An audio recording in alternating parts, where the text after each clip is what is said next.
No, really, I was thinking about. Welcome, everyone. Welcome to Tarrant County Five Stones. We're a little sparse today, but that's probably because of the weather, and hopefully everybody can join us online who wasn't able to join us in person. So welcome to our online audience as well. We'll go ahead and get started. I want to give a thank you to Catering to Love for providing the food today.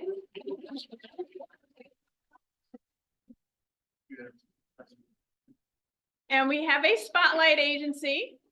So I'm going to have Carrie Grace Consulting come up and tell a little bit about their organization.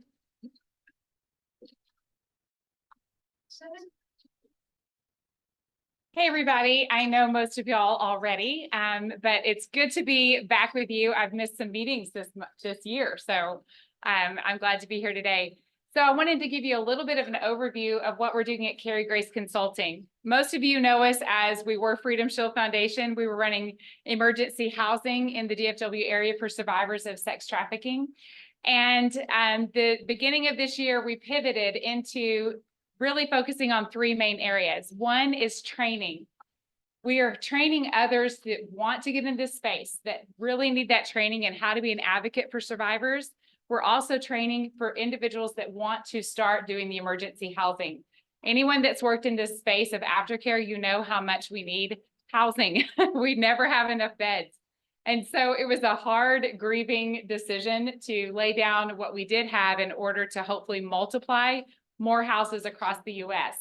And what's exciting is that this year we've already trained a team from Cape Cod that will be opening up our model up in the Cape Cod area. We've trained a team in Dallas, and we also have one in Colorado. So if we could have 3 more safe houses this year, that would be amazing. So I have an incredible team of consultants. Some of you met them out in the hallway. Amy has been with us for years. She was our case manager. She's phenomenal. So now she offers the training as well as consulting. And then we have Annabelle, who has her amazing products out here. She is a survivor leader. She was trafficked for 38 years and now has a completely transformed life. She's part of our training team as well as one of our consultants, and she launched her own company called Warrior's Flame.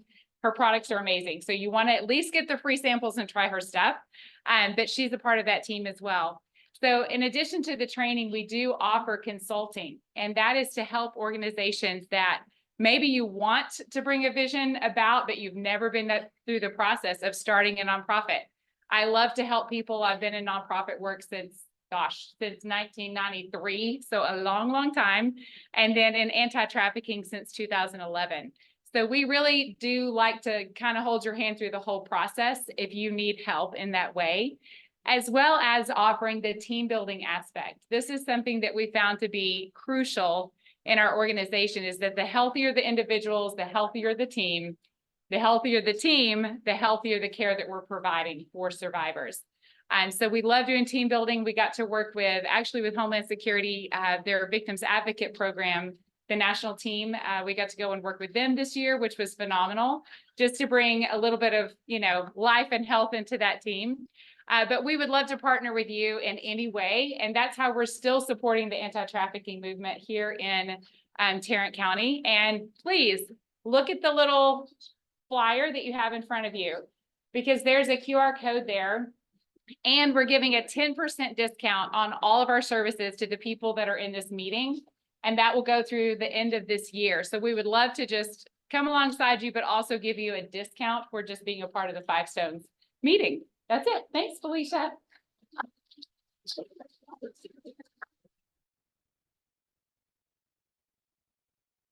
All right, I want to put a reminder out there that agencies can apply to become a Five Stones partner.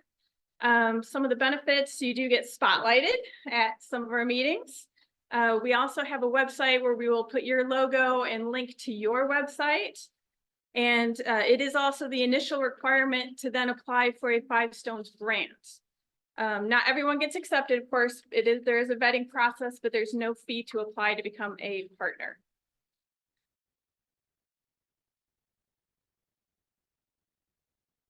If you haven't filled out, or if you're not a part of the sign-in sheet, please fill out our registration.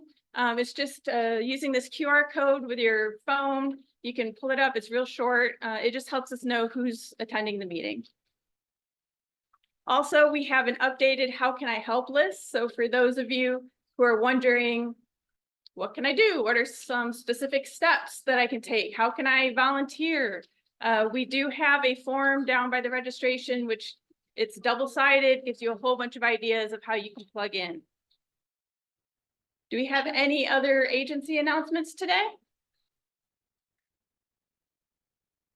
All right, then we will go ahead and transition into our law enforcement updates. And we'll start with Fort Worth PD and Detective Oran.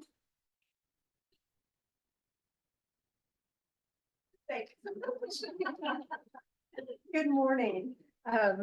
So May was a little lighter than usual. We did have one case that was reported and then 3 tips. Out of the 3 tips, 2 of them do appear that they're going to be labor trafficking, so there's still investigation going on that. The case that we received was an adult victim that came through JPS who had made an outcry that she was being trafficked.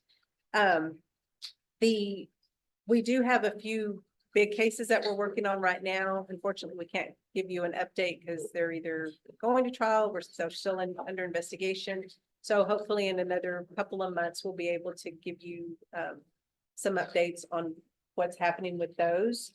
But what I do want to talk about is we've had quite a bit of within our own department just reaching out to us to our unit to come and do training as far as human trafficking training of things to look for.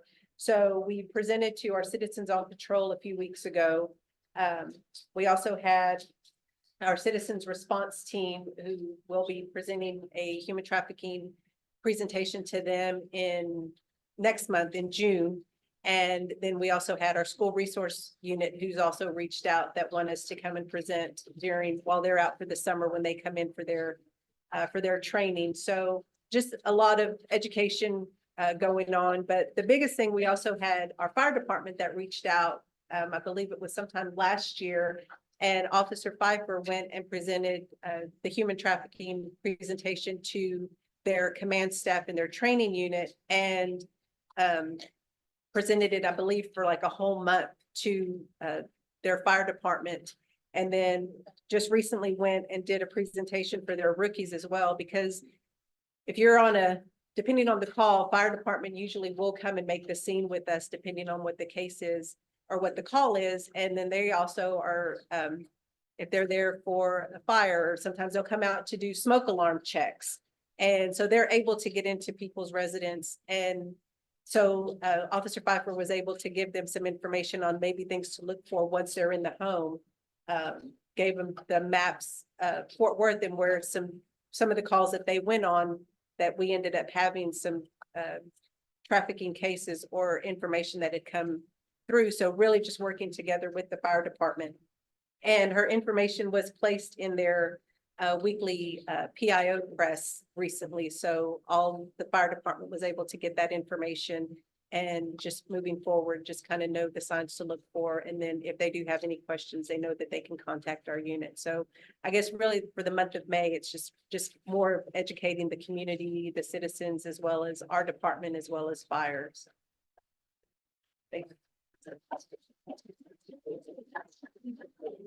All right, next we'll hear from the Tarrant County Sheriff's Office and Commander Turner.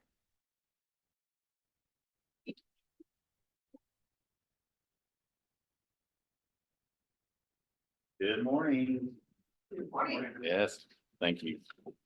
I get to present the update today, and for a couple of reasons. One, Crystal gets to do it so often that she hogs it all the time. So it's hard for us to get it away from her, but every now and then she does relinquish control and allows us to come over here to that. So it's good. We've had several tips and leads come in from a variety of sources over the last month.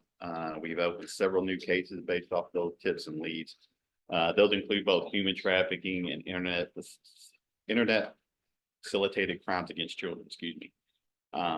With that, I'd like to introduce one of our new investigators to our unit. Investigator Leticia Estrada has started with the unit within the last several weeks. She will primarily be assigned to investigate the Internet Facilitated Crimes Against Children, or ICAC crimes. We're excited to have her. She has a wealth of background, law enforcement, investigative backgrounds that she brings with her.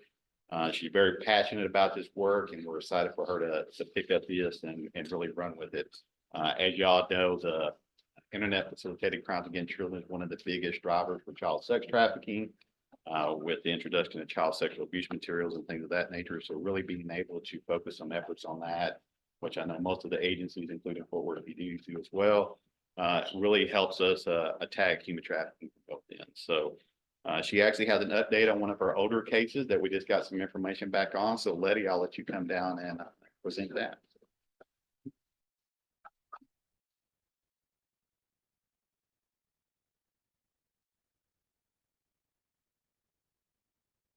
Morning, everybody.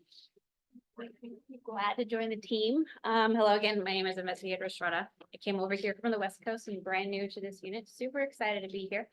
I am fairly new, so bear with me. I don't have a whole host of information to give up in way of updates because it's all brand new to me too. Just trying to get my feet wet on this new unit, but I can tell you that I am working on an investigation that actually started about a year ago, early 2023.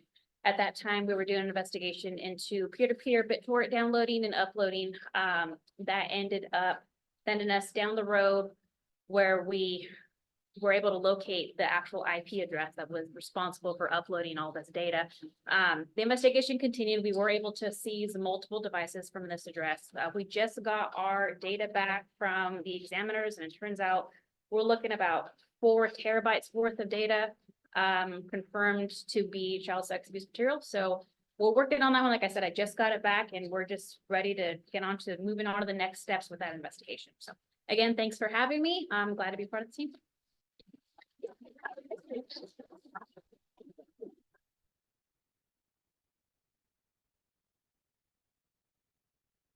All right. Today's presentation should be really good. It might get a little heavy for some of you. So if at any point you need to step out and just take a break, feel free. Mr. Joshua Broome's presentation will discuss his 6-year career as an actor in the adult film industry and will explore the history of pornography in America and its intertwined relationship with popular culture. After overcoming thoughts of suicide and the emotional scars that come with doing over 1,000 pornographic films, Joshua has become an accomplished speaker and a published author who loves his wife and 4 boys. Please welcome Mr. Broome.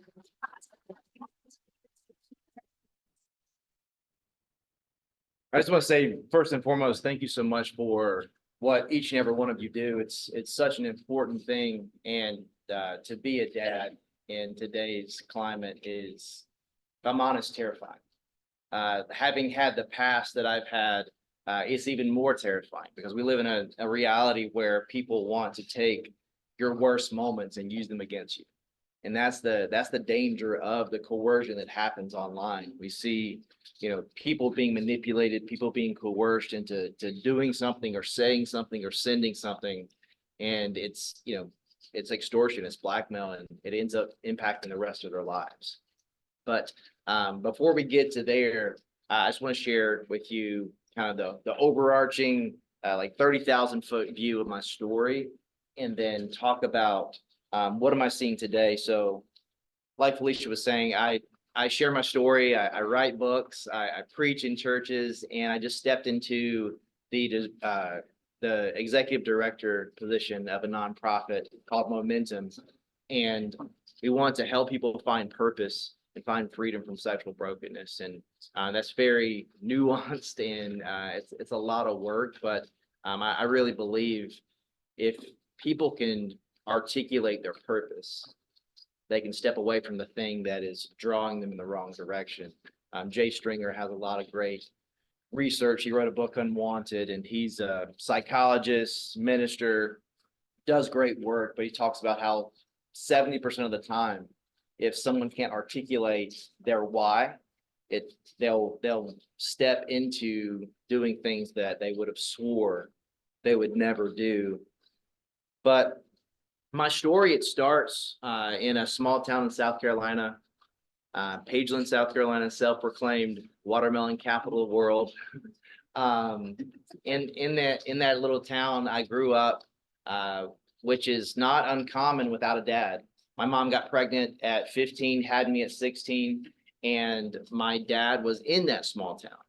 And what was unique about that was the town was so small that I would see him. So I would see him at the gas station, grocery store, because the town is like maybe 1,000, 1,500 people. So the probability of me seeing him pretty high. So as a kid, being very confused why he didn't have a dad, because I was going to, basketball games, football games, and I was the only person that didn't have their dad there. I felt inadequate. I felt confused. And then I would see him. And as I saw him, he gets married, has other kids around my age. And all of a sudden I find myself growing up in government housing, and, we were using food stamps, and there was some, I don't want to say poverty because I've seen poverty. I do a lot of work with compassion. I'm in El Salvador a lot. I've seen people with dirt floors being thankful for what they have. But at that point in my life, I thought, okay, what's wrong with me, and why don't I have what, the life that my dad's providing for this other family? And I believe the lie that, okay, well, if I do enough, or if I obtain enough, if I earn enough accolades and achievements, I'll feel better about myself. I thought that would be the way that I could mitigate the deficit that I had in my life. Most people have that achiever personality, but if it's looked at through a broken lens, it leads often to a very broken life. And that was my story, where I thought if I became the best student, it would fix the way that I felt about myself. I did that, it didn't work. I thought, well, maybe if I become the best athlete, it would fix the way I thought about myself. It didn't work, and so on and so on. That pattern continued into college, and I'm modeling and acting, and I moved to LA, and I'm doing that. And then while I'm in LA, 3 girls approached me, and they were essentially headhunters, and they said, hey, would you be interested in doing pornography? And I grew up in a home without a mom and dad. I never saw a healthy interaction between a husband and a wife, or not even a boyfriend and a girlfriend. So all I knew was what I saw when I was 13, which was pornography. And I thought, well, maybe that's love. And if I participate in that, I'll feel the thing that I don't have. And I was very promiscuous as a teen and a young adult. And when I was approached and asked if I wanted to be in the industry, the answer was no, but I didn't have a good reason to say no. It didn't repulse me by any means. It didn't seem that different than how I was living.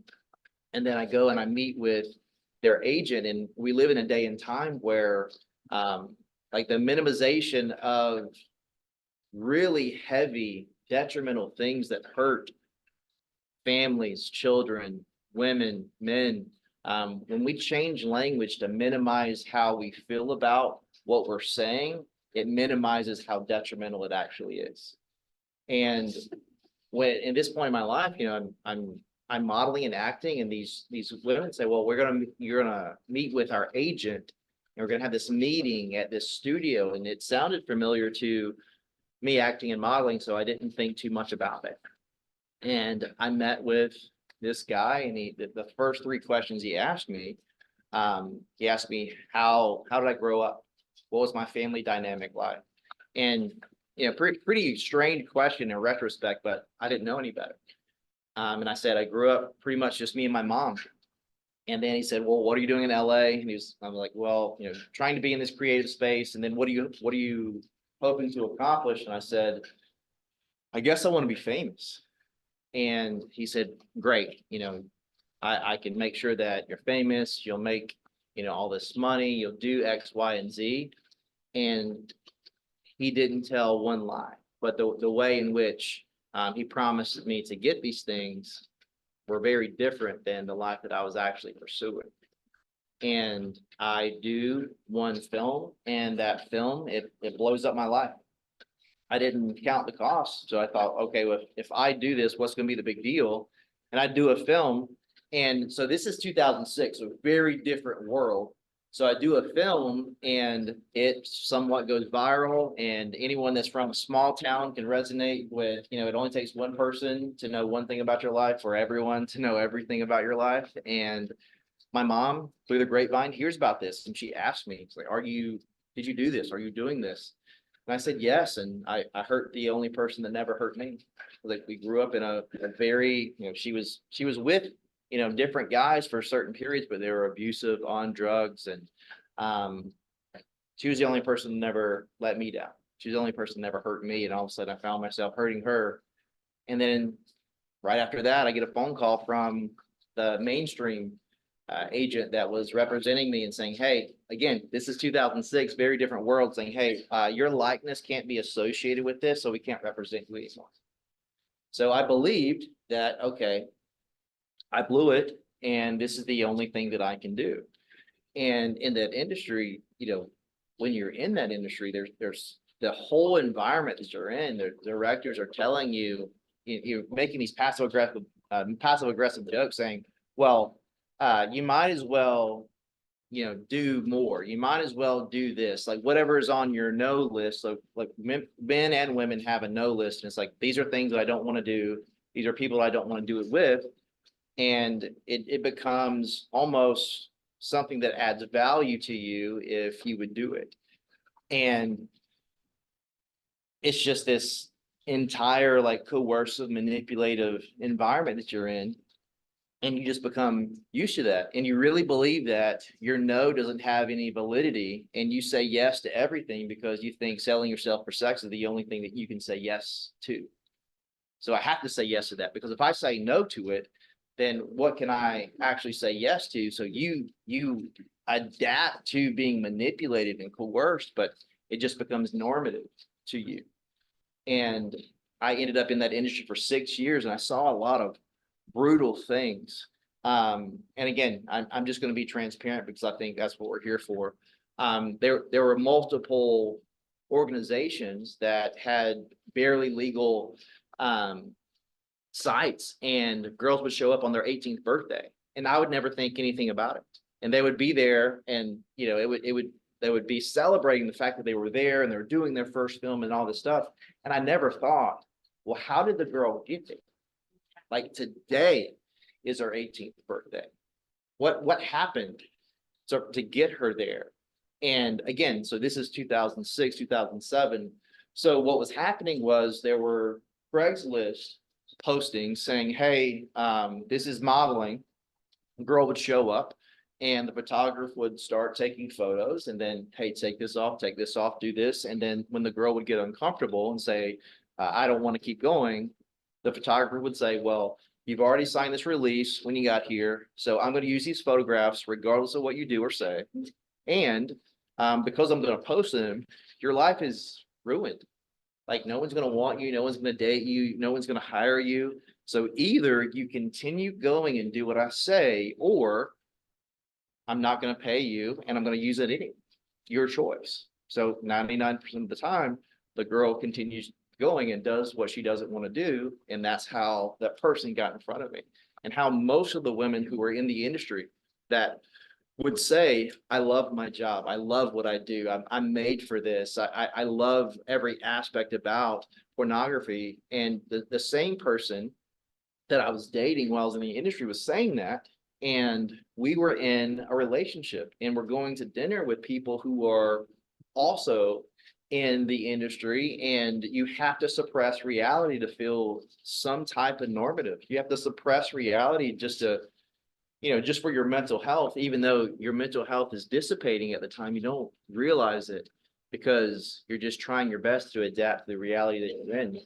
So we're sitting at dinner, and I've, had sex with his girlfriend, and he had sex with my girlfriend, but we're saying we're in this monogamous relationship. And you're suppressing reality, and in this thought process of it's just work, as long as there's a camera and a check, nothing's off limits. So this same mentality, when you have an agent that represents you, aka a pimp that represents you, he says, well, these are the mainstream things you're going to do, where there's, this is going to go on a DVD or online or whatever. In addition to that, it's called escorting, but it's the same thing because the guys have a test, they're gonna get a check, it's just not gonna be filmed, but don't worry, same thing. Sometimes you might have to spend the night at someone's house, but you'll be taken care of. They're vetted, they're tested. You won't, because you're essentially you have a 21 or 30-day test where there's one testing center based on what location you're working in. So now the industry is predominantly located in Vegas. When I was in the industry, it was in Los Angeles, and there was a lab where everyone would go so they can somewhat control as many variables as possible. So everyone would get tested at the same testing center. So you would have a full panel blood test and STD test. But again, whatever happened in those 21 to 30 days before you got that test, you can't really control that. So I'm just trying to give you an example of my reality when I was in that industry. So with that being your reality, saying, hey, I'm in a monogamous relationship while I'm obviously not. I'm an actor, but I'm obviously not. I'm doing all these things, and if you're suppressing reality, it has a huge detriment on your mental and emotional health. And I've been out of the industry for 11 years, and currently the 34th person that I knew personally, like I knew their real name, where they really grew up, broke bread with them, just took their lives. So the reason that I'm so passionate about this room is 31 out of those 34 people, they left the industry and they tried to adapt to a new life. There's a lot of rehabilitation that happens where you're getting out of the toxic environment, you're leaving the toxic people, you're not doing the toxic things, but the mental and emotional trauma that happened to your mind, it still exists. So it's hard to reconcile at times, but you crave the chaos you once knew because that's the only thing that's ever been consistent in your life. So you would say, why would you go back to doing something that caused you so much anguish or hardship? Well, no one wants to walk with me while I figure out, who am I? What am I supposed to do with my life? I'm working with tons of people who are leaving OnlyFans. They're making millions of dollars, zero education, zero community, and all they've ever known is they got paid a ton of money for being manipulated sexually. And now it's like, I don't want that anymore. And some of them have started a relationship with Jesus and they're saying, hey, I want that. But the practicality of what am I supposed to do with my life? Everything that brings me shame is accessible at the click of the button. Like, people hold that over my head on a daily basis. I've been out of the industry for 11 years. People still send my wife. So what are we to do? So I love that there's people in this room that care about the restoration, sitting with people, helping them identify what is it that you want to do. Let's take a practical step in the next direction. Because each and every person, I believe, created in the image of God, and there's purpose for their life. And if you could help them find that purpose, it's so much easier to walk away from something, even they feel this gravitational pull to. It's just so important. But as my time in the industry went on, I thought, well, I didn't come from money. So I thought if I had money, that would mitigate the way that I felt about myself. I made millions of dollars, but guess what? It didn't work.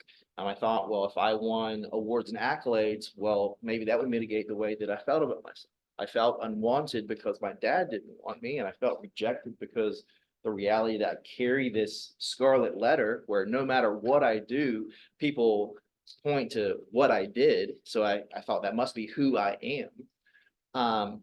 Maybe if I am successful enough, then I would feel better. In 2012, I won Performer of the Year. So in the porn industry, that used to be on Showtime. That was a big deal. That meant like you were the best in that industry. And when I won that award, I thought, when I found out I won, I would feel better about myself. And when it didn't work, it crushed me. And I thought the only thing that made sense was for me to take my life. And made a clear plan to take my life, and I walked into a bank and someone met me in the middle of my mess and simply said, "Hey, are you okay? How can I help you?" And it was powerful for me because I was at a point in my life where I hadn't even heard my real name in over a year. Like in that industry, you often go by a pseudonym. And the way accountability works is if a friend of mine, loves me enough to tell me things that sting a little bit, it's like, "Hey, overheard you being short with your wife. That's very that's not like you. Like, are you doing okay?" I could respond one of two ways. I could say, "Well, man, I'm super stressed and I should not have done that. I need to go apologize to her and I'd love to grab coffee with you. I need to process some things. I'm working too much. I'm taking too much. Thank you. Thank you for saying that. It was probably difficult for you to say. Thank you." That's one way that could work. Or I could say, "Hey, don't tell me how to live my life." More often than not, when you feel shame associated to the thing that you do and you feel like that's the only thing you can do, you just push everyone away. So my mom calling me and texting me, asking me if I'm okay when I'm finding out people that I had sex with 2 weeks ago contracted HIV and my roommates are committing suicide. These things are happening in my life. My mom's calling me and calling me and calling me. And I didn't think, well, how could I possibly even be a son to her? What value do I have? So I don't answer. So when that person in the bank simply said my name, the first thing I did, I felt the conviction of withholding from my mom the only thing that she truly wanted was to know if I was okay. So I called her and she said everything I didn't think she would say. "I love you. You're better than this. Please come home." And I went home, but I went home with a lot of wounds. Being in the industry for 6 years, doing over 1,000 movies, and the reality of me being in places and having things done to me that I didn't want to be done. Again, I'm not gonna filter what I was gonna say, but because this is just a reality of how dark and insidious the industry is. It's, I've been on sets where like girls were expected to perform oral sex from the director. It's like, "Hey, well, it's not, do you want to do that? Or would you mind doing that?" It's like, "Hey, you'll get paid an extra $500 if you're okay with doing that." And it just became, and if you said no, they wouldn't get hired again. So it wasn't, do you want to do it? It's a passive aggressive, you have to do it. And that was just one of many things. And then the escorting, like they didn't mind being on film, but to go to a hotel in another place where they were alone, they didn't want to do that, but they didn't think they'd say no. And I ended up going to, I would do bartending. I'd do like shirtless bartending for well-known designers during Fashion Week in Paris. And I was drugged and raped. And I thought, well, it's my fault. But you live in it, because you sell yourself for sex, like everyone takes erectile dysfunction medications. The girls are using numbing cream half the time. So it's so fictitious that I'm a dude playing a dude disguised as another dude. What I was doing, that's who I am. It's what I do. And even though I didn't want those things to happen to me, I thought, well, because of choices that I'd made, there were things that were happening to me that I didn't want to happen, but I didn't think much of it. I certainly didn't think I could do anything about it. And, this is a reality of this designer. They had done this to 1,100 individuals over a 22-year period. And it's just because they could. And that's far from a crazy example. It's happening in much larger quantities and much longer times. But some of those things, it made me feel like, well, my life has no meaning or value. So what does it matter? What happens to me? And, long story really short, I met this girl that told me that I wasn't defined by the worst thing I've ever done. And of course, I married her. So, and that was 8 years ago. And I started a relationship with Jesus 9 years ago, and my life is completely different. And we live in Dallas, and I write books and I preach and I do talks like this. And I just want to just like paint a clear picture. It's like I was gonna come in here with like a PowerPoint and give you data that you already know. You already know how prolific pornography is. You already know that it makes more money than Major League Baseball, NBA, NFL all combined. 33% of all the data transferred on the internet is pornography. That data's out there. And I sat down, I did a documentary for our studio, and we sat down with Heidi Olson. And if you don't know who Heidi Olson is, I would check it out. So she's a critical care nurse based out of Kansas City, Missouri. And she did an interview with me, and I first met her 2 years ago. I was speaking at a symposium at the White House, and she's just sharing this data that, I mean, for me to cringe, for me to stop in my tracks, for me to have chills on my arm as a father and just a human being, it had to be horrific. But she was sharing with me how, she's a examiner for children who have been sexually assaulted. So she's an examiner. And she said in around 60% of the cases where she was involved, the perpetrator was between 11 and 15 years old. And 100% of the time, both parties were watching pornography. And it's not a coincidence that one of the most popular niches of pornography is incest. So the reality that, yes, pornography is fueling the demand for trafficking. Yes, pornography is fueling the demand for many of the insidious things that we see, rape, all these things. But the reality that kids have the accessibility to watch it, and it's so prevalent that average age of exposure was 11, now it's 8. Barna's coming out with new data regarding how prevalent it is, even within the church later this year. There's nowhere to hide. So it's not, are you going to see it? Are kids going to see it? It's when they see it.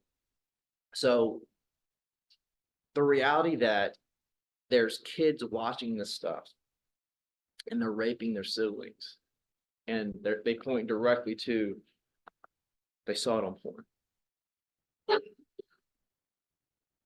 To make us stop and think, like the question that is pornography, is it bad? I would say it's the most detrimental thing to society today. 50% of divorces that happen in America, pornography is a catalyst, generally the primary catalyst. And that, obviously points to single parent homes, which increases crime, which increases many of the things that you and we spend our life fighting and trying to help people heal from. So I would say pornography is one of the biggest contributors to many of those things. But my life, I want to work with you guys to help people experience the life that I thought I would never have. Like I literally wrote on a piece of paper. So in February of 2013, I wrote on a piece of paper, reasons I want to die. I will never become a father. I wanted to become the thing that I never had. I'll never become a husband. I wanted to become someone to somebody that I never saw them be to my mom. And I wanted to contribute to the world in a way that led to positive change. I thought I disqualified myself from all those things. But I was wrong. And the reason I was wrong is because people took a chance on me. They walked with me. And I'm an anomaly. I know one other person that was in the industry as deep as I was, that's living what I would say a whole life, that has found true healing. But I found many people that were in my life that are either still in the industry and feel like there's no way that they could leave, or they're dead. So what are we to do? How important is our work? Very. How important is providing housing for people that have been hurt? Incredibly important. How important is it for us not only to arrest perpetrators, but provide some kind of on-ramp to correct wrong thinking? Because if there's not any true transformation of their thinking, they're just going to go back to what they did, because that's all they know. So, I mean, I could share with you things that you already know regarding how deep the pornography industry in its totality, how it contributes to trafficking, how, you know, it's used as a marketing agent, where, you know, today we would see, hey, this is an individual that you could buy for sex. In Cambodia, you would see a Polaroid of a 13-year-old outside of a window, and it works the same.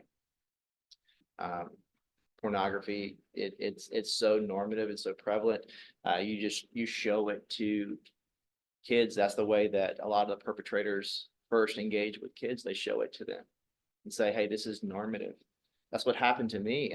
I saw porn for the first time, and I thought, this is normal engagement. 94% of pornography has violence. It depicts violence. So choking someone, spitting on their face, degrading someone, that's normal. So it's normal to happen to them, and it's normal for them to do. So again, so that being the reality, what are we to do? And I think, you know, the best way that I could serve you in this room, and those online, is a dialogue.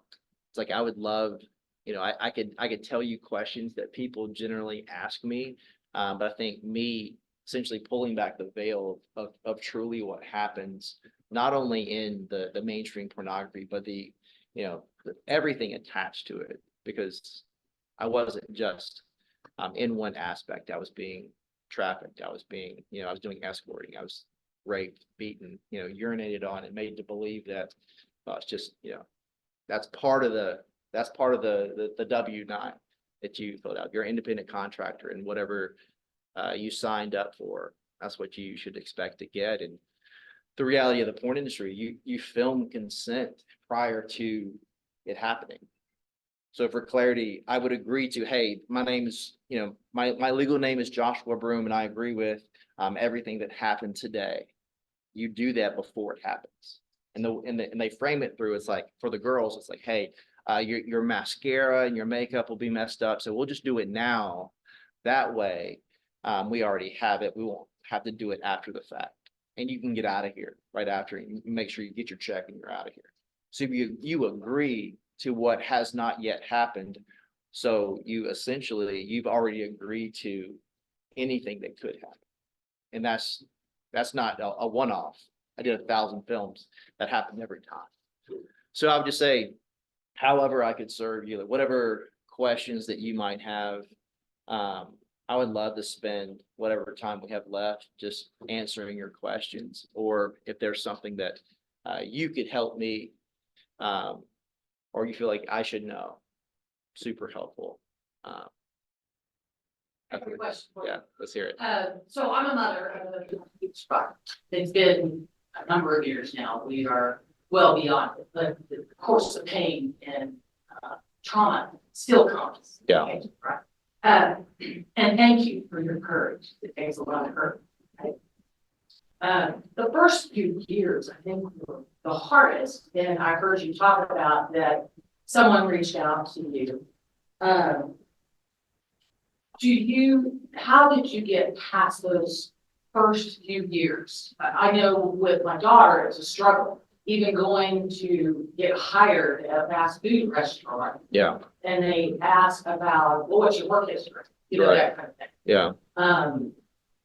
And why didn't you graduate high school? Yours is different, but hers was, oh, so I see you got homeschooled. Yeah. You know, for your high school. Well, why'd you do that? Right. And she had to come up with a lie. Yeah. Right? Can you talk a little bit about that journey for you and how any thoughts you have about how to help survivors? Yeah, so I mean, yeah, so I would say, there's not enough organizations that exist that do rehabilitative work. But I would say there's even less that do restorative work, to your point, what you're asking. So it's like, for example, if you left that industry, you would stay in that industry for a few reasons. But the thing that would be the most attractive to it is that I'm accepted where I am. And providing people with community, I think that's the most, attractive thing to get them to leave that lifestyle. And that's often the thing that people use to lure them into doing things they don't want to do. They provide them with, the words they want to hear or the words they're not hearing. So I would say we've got to do a better job of thinking about what does like this holistic restoration look like. And part of that is working with organizations that would provide internships, job placement. How can I help you identify and step in the direction to the thing that your heart longs for? Like, what are you passionate about? What do you want to do? Like, what you have this, this creative aspiration to do something. How do I help you take that step in the direction? Because what changed my life was when someone was working with me and walking through me, and all of a sudden, it was a simple thing, but I did, this, I was working at a gym and I got this promotion where I got to speak at this thing, but it was because someone took a chance on me, but also someone helped, formulate enough competence where I knew what I was talking about. But when someone who's completely hopeless, when they taste the thing that they thought they would never have, which is hope, they become insatiable, and they will become the most driven, committed, fired up individuals. The same reason that you get up in the morning and you do what you do with the passion that you have. When that's lost, it's hard to live life. But when you all of a sudden you have an appetite for something that you never thought you would have again, it provides healing as well. So I would say, that's it. Where like, what do you want to do? How can I help you take that first step in that direction? So that's what Momentum is, the name of the organization. It's like, that's what I want to help people with. Identify your purpose and let's take not a vague, let's actually take a step in that direction, because once they take that first step, they'll feel something they never thought they'd feel again.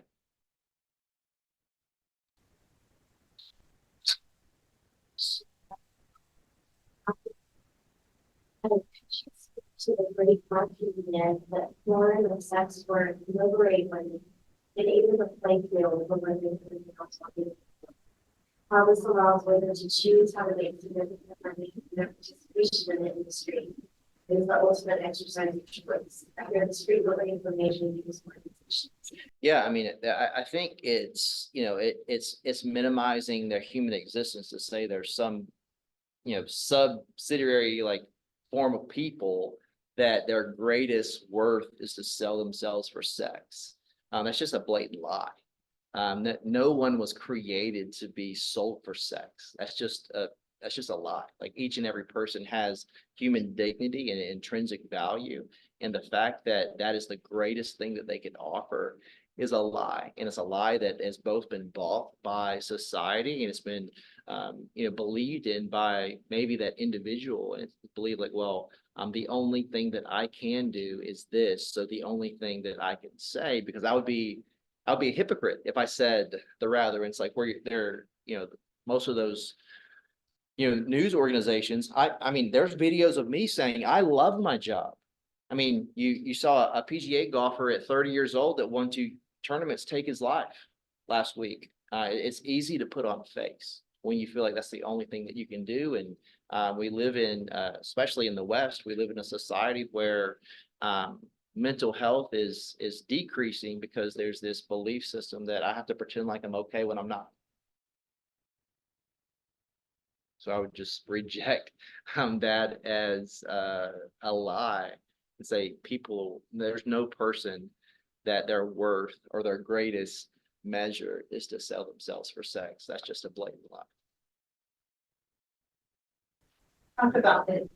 People still send things to your wife in your past. So when you're working with an individual who is encountering that, how do you practically, although there is no practical measure in which to do so, how do you help them navigate through that with, when they're being exposed to family, to their partner, to, because it's crushing shame. Yeah, I mean, I would say, I mean, you have to count the cost. So like if you're gonna be in the public square, there's a cost that comes with that. So I would say everyone that has a testimony like mine, like, maybe it's not best for you to, to do what I do. Like maybe that's, or maybe there needs to be a season, because for me, I found so much healing because I was in solitude for years. I didn't have social media, I didn't, I needed time to heal.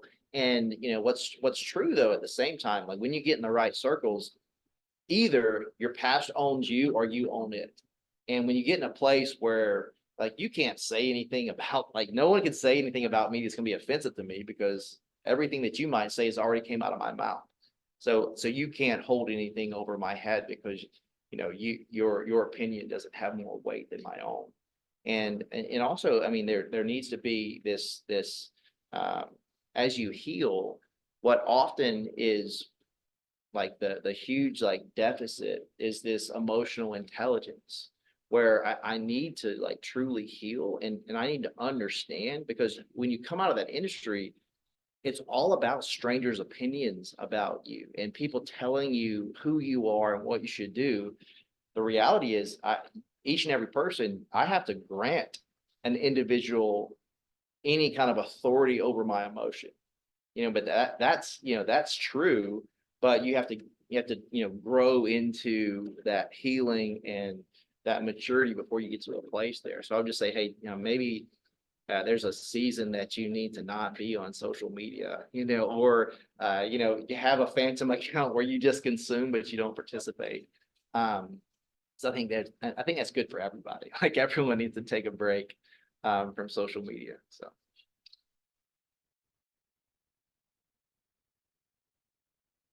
Talk about your ministry, the momentum, a little more about what that does and why you started it. Yeah, so for me, for the last 5-6 years, I've worked with a lot of organizations, and Don Hawkins, who's the CEO and founder of NCOSE, so the National Coalition Opposing Sexual Exploitation.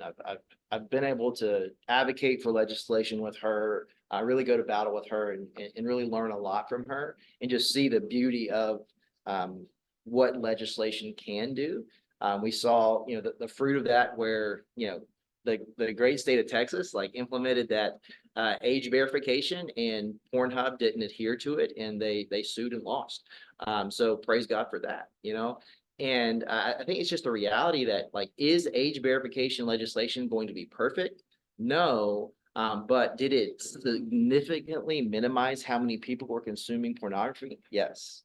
At the same time, it's like we need to be in the know. So really, like, to answer your question, momentum would be galvanizing different organizations that I work with, and hey, how can I steward the story and the influence that I have to help people that are voiceless?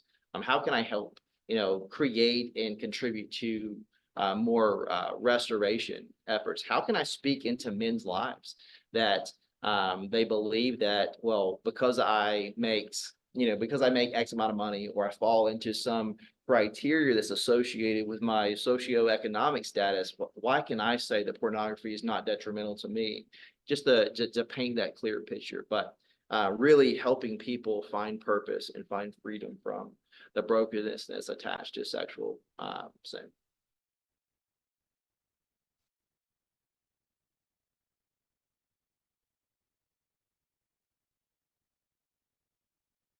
I could keep going. Like, I preached this weekend in Seattle, and I only had 25 minutes. I'm like, 25 minutes. Well, thank you. Yeah, absolutely. Yeah.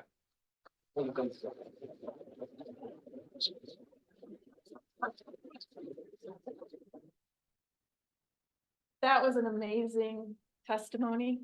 So thank you so much for sharing that. It is a very tough topic. So if anybody in this room feels like they need to decompress with somebody, please come see me. And Carrie and Steph, if you don't mind assisting me with any of that. That's all that we have for today. So we will see you all next month. Thank you for bearing the weather and coming out.